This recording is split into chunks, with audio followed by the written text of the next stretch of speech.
क्या हुआ, ऐसे क्यों देख रही हो मुझे? बहुत हैंडसम लग रहा हूं तुम्हें क्या? इस वक्त तुम मुझे मशकूक लग रहे हो। क्यों? क्योंकि तुम्हारी अमीर चुईया आई थी और वही कह रही थी कि तुम बहुत जल्द किसी लड़की से चक्कर चला लोगे। अच्छा, वो यहाँ पर आई, उसने मेरे बारे में बातें की, मेरी बुराइयां सुनकर तुम उसकी बात पर यकीन कर रही हो। तो वो ऐसा क्यों कहेगी? हाँ,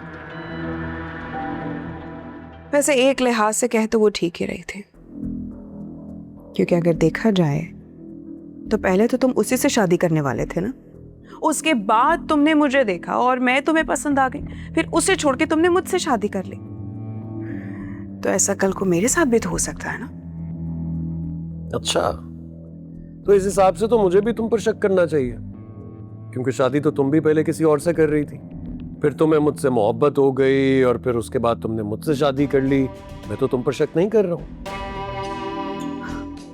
शक करोगे भी ना तो मुझे कोई फर्क नहीं पड़ेगा, क्योंकि मुझे उस इंसान से मोहब्बत थी ही नहीं। सच्ची मोहब्बत तो मुझे तुमसे हुई है। हाँ, तो मुझे भी तुमसे मोहब्बत है, लेकिन बस तुम उसकी बातों में आ गई, इस बात से जरा बुरा लगा है, इसलिए कह रहा था। हो सकता है कि वो ये सारी बातें जेलसी में आकर कह रही हो, ताकि हमारी लड़ाई और हम अलग हो जाए। बिल्कुल ऐसा ही है, इसके अलावा उसका और कोई मकसद नहीं था। बट डोंट वरी, वो इससे ज्यादा कुछ नहीं कर सकती।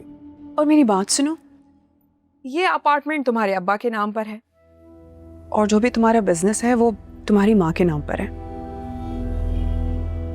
मुझे बताओ कि तुम्हारे पास क्या है भी या नहीं? है ना, मेरे पास तुम जो हो।